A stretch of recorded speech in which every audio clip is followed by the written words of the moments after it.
Hey guys, this is Andrew Lee with Health Mutual Network and your admin at the California Insurance Agents Group on Facebook.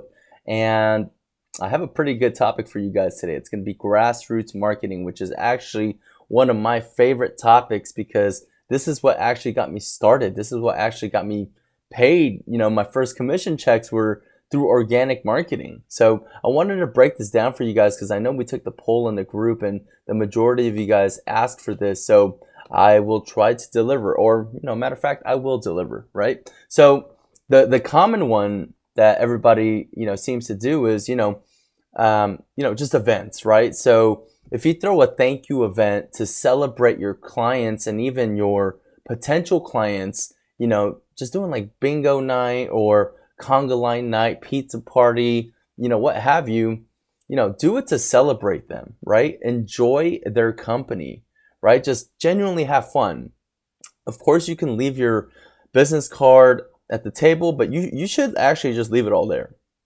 You got to be engaging with the people. Don't be all salesy. Don't be, hey, okay, we did this, so are you gonna do your Medicare with me or what? Like, don't do that, right? It's gonna come organically to you. If you're just a ray of sunshine and you're just fun and you're a blast and everybody's just having a good time, they're gonna remember you. And if they're gonna take a card and they're gonna be like, that guy, that was fun, and I can't wait till the next event. You also have your clients there. You're celebrating them for being great clients, and they're social proof for you. If they're there and the other people that are going to be your future clients are there, well, that's going to be a good situation for you because that's going to be, they're going to technically, I mean, that's not a referral, but they're just going to sing your praises, and that's going to be your social proof. So if you're going to throw an event, make sure it's going to be fun and not too pushy and salesy, because that will turn people off. Another thing is I would recommend putting your product on your sleeve, right? Everywhere you go, talk to everybody, do what you got to do to sort of slide in that you're an insurance agent. Whether you're at a restaurant, you're just, or maybe at the bar, if you're taking Ubers, right? I've actually had, funny enough, a situation with Uber drivers where I showed up to where the Uber drivers get their badges to officially start driving Uber. And I post as somebody that's going to get into, driving Uber. And, I was just out there just sort of making conversation with the folk. And of course, Uber drivers don't have health insurance, right? So what I did was, I made a couple like friends, and then we sort of just started talking about insurance. And I was like, well, guys, I'm an Uber driver, but I do this on the side. I'm just kidding. Don't do that. Don't fudge. But just do whatever you got to do to just sort of think outside the box, right? So just know that everybody is a sale. So make sure you have your business on your sleeve. The ask me about Medicare masks, they're not corny. A lot of people think they're corny and overdone because COVID's, long and gone, hopefully. But if you think that's corny, that means you're not taking your business seriously, because these people are scratching and clawing to get whatever leads they can, right? So I think you're the corny one for thinking that's not cool, because they're actually doing, everything they can to get leads. Now, if you want to go a step further, you can brand your car up, right? That definitely gets you leads as well too. Or at the very least, they know that you're serious about what you're doing, because you tagged up your whole car with insurance stuff. So again, just make sure that you're serious about what you do, and make sure you're talking to everybody, about what you do. And of course, that's going to go a long way, right? Now, another cool thing is entrepreneur events. So I actually go to these like tech startup meetings in Santa Monica, and I have nothing to do with the tech industry. Like, I'm not Silicon Valley, right? And I'm not, peddling my, whatever robot delivering food to me, the next, Uber Eats, AI, but, like that's not what I do, right? But, I go in there with the intentions of just hanging out with people that I think are smart, and that, why would you hang out with people that are dumb? I mean, that's just sorry to say, but I'd rather, have a cocktail with somebody that's, we're going to have a fun conversation about something, or a useful conversation about something than somebody that's not really going to give me value. Now, entrepreneurs are very interesting when it comes to organic marketing because they all need health insurance too, right? Because they're all 1099 LLCs, S corp, what have you. They're their own business, they're their own entity, so they need coverage themselves. So I actually went to an event in Santa Monica. And, I'm just there, just hanging around, just talking to people. My friend was actually there too. He's the one that invited me, and he's in the tech industry. And they're like, and on my name badge, it didn't really say what I did. And they're like, so what do you do? And I'm like, oh, I'm just a health insurance guy. I'm a fish out of the water here. I'm just here to just hang out. They're like, well, I'm paying like $2,500 for me and my family. Like, what's up with that? And I'm like, well, you probably have, a Blue Shield PPO plan with, the bells and whistles and whatnot. And, you start getting into that conversation, and they're like, well, is that the best deal? I was like, well, let me check if you qualify for, subsidies at the, whatever it is. At least you opened up, and at least you're there, and they're asking you questions, right? Again, organic marketing is, how to attract people to you for free. So entrepreneurs are awesome for that. And also their center of influence is themselves. So if you get one entrepreneur, they tell their whole circle of trust that you're the guy for insurance. And then now they're like, oh, I got my number from, so-and-so, and I heard you did a pretty good job for them. And, I'm also in the tech industry, or I'm an entrepreneur, and I don't have health insurance. So you think you can help me out? And I'm like, yeah, I can definitely help you out. So make sure that you network with entrepreneurs, because they're a hub for referrals, okay? Now, I would even say partner up with insurance agents in different lines, right? Or in the same line in a different state, or whatever the situation is, right? Now, I have, a lot of insurance agent friends that refer me business that I'm like, hey, okay, I thought you were licensed there. And they're like, no, but I know you do that well. So I'm going to go ahead and give you this client because I know that you're going to treat them right. So again, just make sure you're doing everything to sell yourself to every, avenue you can. And, be an entrepreneur, and just not a salesperson where you're just on the phone and you're like, okay, I'm going to hang up and let's make some dials. No, think outside the box and just make sure you're marketing, not just selling, right? Because that's going to lead to sales. And another cool, I guess, idea is, leverage your old job that you used to work at, right? Leverage what you used to do before. Like if you were in the military, if you were a farmer, if you were, a pharmacist, if you were a financial planner, if you were a nurse, if you worked at hospice, leverage that, because if you're a pharmacist, there's plenty of people in Medicare and health insurance that are killing it as pharmacists, right? Financial planners, you go into annuity, right? Nurses, they're a hotbed, or they're a wealth of knowledge when it comes to the day-to-day and how insurance agents should work with them, and how that all works out. So I think that's going to be also very, very good to do. And also another thing is milk your referrals. And what I mean by that is, if you have a referral, if you have a sale, let's say at the end of the sale, the cool down, right? You got everything done. You're just explaining just the logistics of when their cards and brochures are going to arrive and all that good stuff. At the end, they're going to be like, well, thank you so much for helping me out. This is sort of a hard situation, and you're probably, the only ones that really helped me out. So I really appreciate you, Andrew, and, thank you. And I'm like, well, my pleasure, and I'm excited to work for you. And by the way, who else do you know that would need my assistance with coverage sort of in the same situation as you?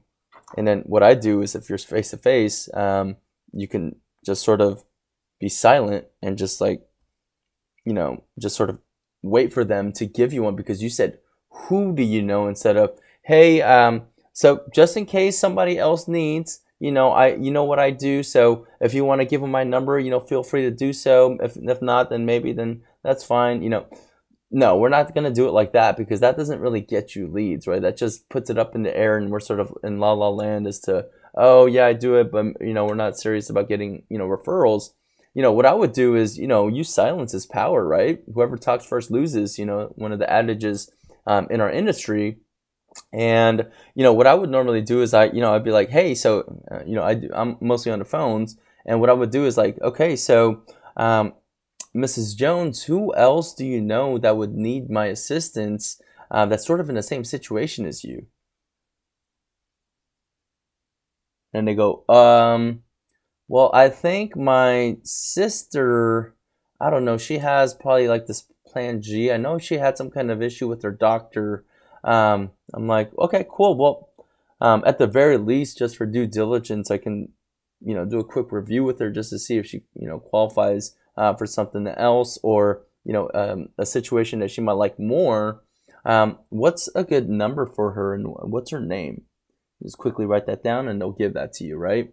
And then they're like, okay, cool. And I'm like, hey, so yeah, who else do you know that might need my help? And you ask a second time. And once you ask a second time, you do the same thing. You're like looking down. You have to commit to it, right? You have to commit to it. And they're like, and you're not even looking at them. You're just like this, right? Or if you're on the phone, you're just silent. And they're like, I don't know. I might have to well, actually, George down the street, I don't know what he has, but I know he's sort of in the same situation as me. I was like, okay, George. Okay, doesn't hurt to reach out. George, and what's a good phone number for him?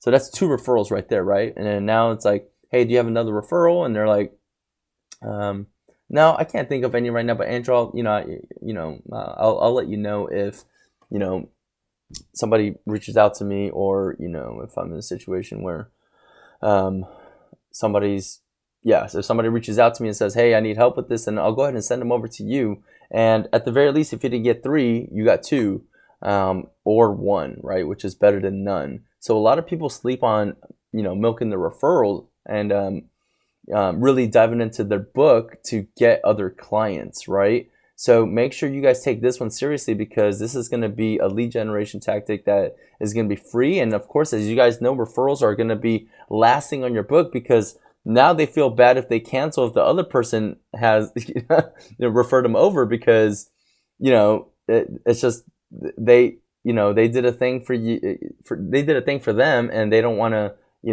look like they're not grateful for it. So now they're sort of in the same situation together, and they're like insurance buddies, because now they're on sort of the same plan and have the same agent. So it's just going to be a tighter even sales process, because they already know who you are, right? So that's 50% of the battle. So make sure you guys optimize your referral system so that you guys are getting free leads. Now, even when a client calls in for customer service, let's say, right? And you help them out, and you do the right thing, and you're a superstar with the customer service, and you do all the bells and whistles, and you save the day. Then at that point, you have the right to ask, hey, so I'm happy we got this figured out. Who else do you know that would need my help with this? Because I know that your situation was a little bit complicated, but I'm glad we got that done. Who else do you know that would need my assistance with this? Now, if you do a stellar job, you're going to get maybe a name or 2. So use customer service to your leverage as well, okay? Now, a common thing that a lot of agents also do is, they visit doctors or pharmacists, or, dentists, or, 55 plus living facilities, and, they'll show up with a box of cookies or donuts, and say, hey, I'm Andrew, I do insurance, and just wanted to say hi, and here you go, here's some donuts, and here's some business cards, please call me, bye. Not too effective, because there's a lot of other agents doing that, and there's also other people soliciting them nonstop, like pharmaceutical reps and what have you. So it's just so diluted, right? You have to stand out. So what you want to do is just sort of do your research on, your doctors, think outside the box. If you're going to give a gift, make it personable. I actually have a funny story where, I think I was getting an x-ray somewhere at a medical facility, and I go downstairs and I'm just like, well, it's time to just at least just show up and, just make conversation with the front desk people, or the doctors. But what I thought outside the box. I was like, wait, isn't my grandma in this facility? So her doctor was actually downstairs, and I was like, while I'm here, I gotta go visit him, right? So my value prop was, I didn't have anything to offer. I didn't have any cookies or donuts or gifts or anything like that. But I go up and I'm like, hey, I'm so and so's grandson. I'm so happy that you're taking great care of her, and I really appreciate that. It was like, oh, well, that's awesome. Thank you. And that was the wife as the receptionist, and the doctor was in the back. And then the wife is like, hey, actually, let me have you meet the doctor, because they actually go back. They go way back. So I'm in the back, and I'm like, hey, nice to meet you. Yeah, I'm so and so's grandson. I'm like, oh, that's so. Yeah, you're her grandson. Okay, very good. And I'm like, yeah, and I also do health insurance. So I just wanted to know what you guys were doing. If you guys had somebody that was sort of an advocate, or somebody that a go-to person with any questions or anything like that. And we started talking, and he's like, well, here's the thing. If you get me some, clients, then, I'm definitely going to refer you clients. But yeah, I'm happy you do that. And I'd be happy to, do my best to get you some referrals. But again, help me out too. So it'll sort of like a scratch my back, scratch yours thing. But at least I had the conversation, and now he sent me about even 2 leads is fine, right? But you still want to have doctor clients, not clients, but doctor friends and doctor referral partners, in your arsenal. Another thing is I have doctor clients. Doctor clients, that's powerful, because you help them out, and most neurologists or specialists, they need coverage too. Right? Realistically. So, having those kind of clients, obviously they're going to be a hotbed for referral pools as well too. So this way you're sort of, you're cultivating your social garden, right? You're cultivating your social garden, and you're planting the seeds, and, the referrals would just come to you, right? A big thing I would stress is have passion for your community, right? I have a passion for Koreatown, Los Angeles. I have a passion for Los Angeles in general. I was born and raised in Los Angeles, and I've always had it in the back of my head, wouldn't it be so cool to be an assistant, an assistant coach for my middle school basketball team. I just want to do it for free and just give back. I've always had that heart for my city, right? I love my city. I'm passionate about my community. I'm passionate about my neighborhood, and I wanted to be a person of influence in my neighborhood, right? So I got the opportunity to get a booth at CVS, right where I used to get chips and soda when I was a kid, right? Just growing up, and it was just so surreal, and I just loved being there, even though a booth's a booth and you're just sort of twiddling your thumbs. But I had a passion for the community, so anybody that came up, and I just had just more love for them, right? So make sure that if you're doing organic outreach, you're doing it in your neighborhood, obviously, and the area, and you're authentically, there. You're born and bred, and you're a real, I call myself a Los Angelino. You're a real Los Angelino. You're a real Texan. You're a real whatever it is. You're a real San Diegan. You're a real I don't know what you call it, an OC. I don't or you're a real NorCal light. I don't know what to call that either. But whatever it is, just be very passionate about your community and get involved. Don't sell, get involved, right? Now, one huge thing is be an expert in your field. This alone will get you leads. Here's the thing.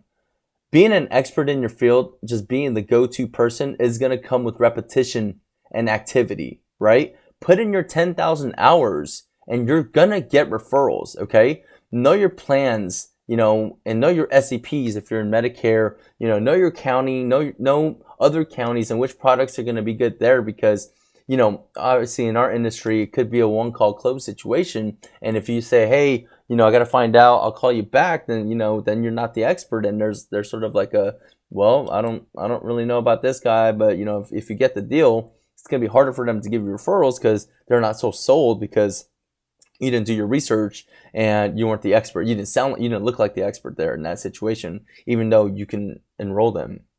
So, make sure you know specifics of what you do, because with specifics, you're going to get referrals. Trust me on this. If you're the expert, you are going to get referrals, okay?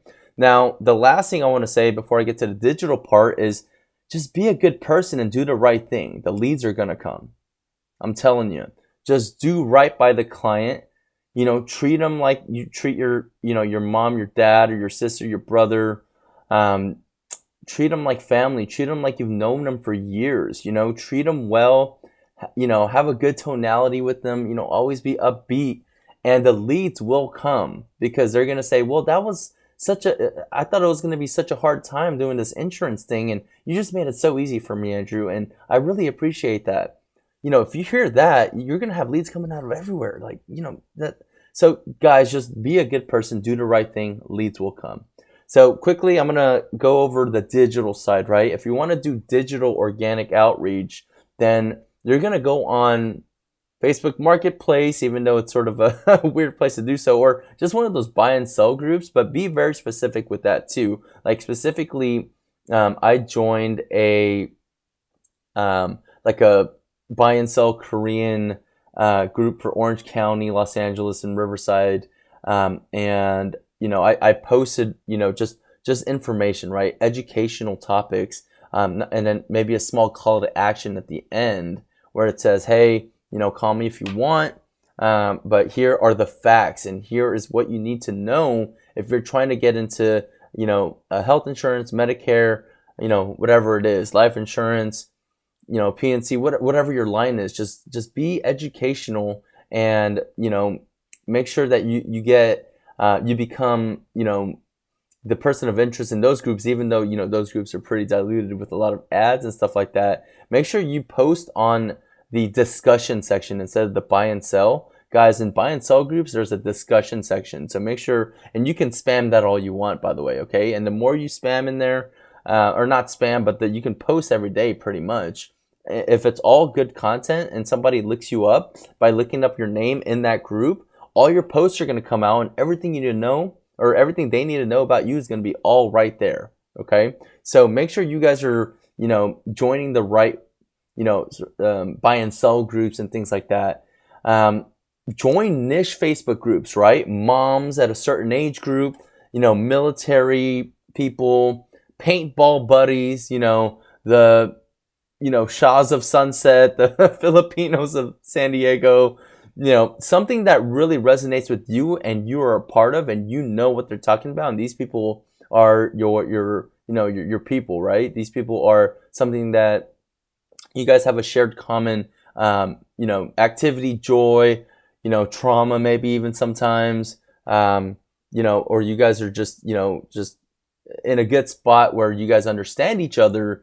Then, join those really niche groups, and it doesn't have to have too many people. Like, I'm in a group with like 300 people that, they all listen to me because, that even though there's not too many people, I'm friends with the admin of the page, and she's always commenting like, yes, listen to this man. He knows what he's talking about. He's a freaking insurance wizard.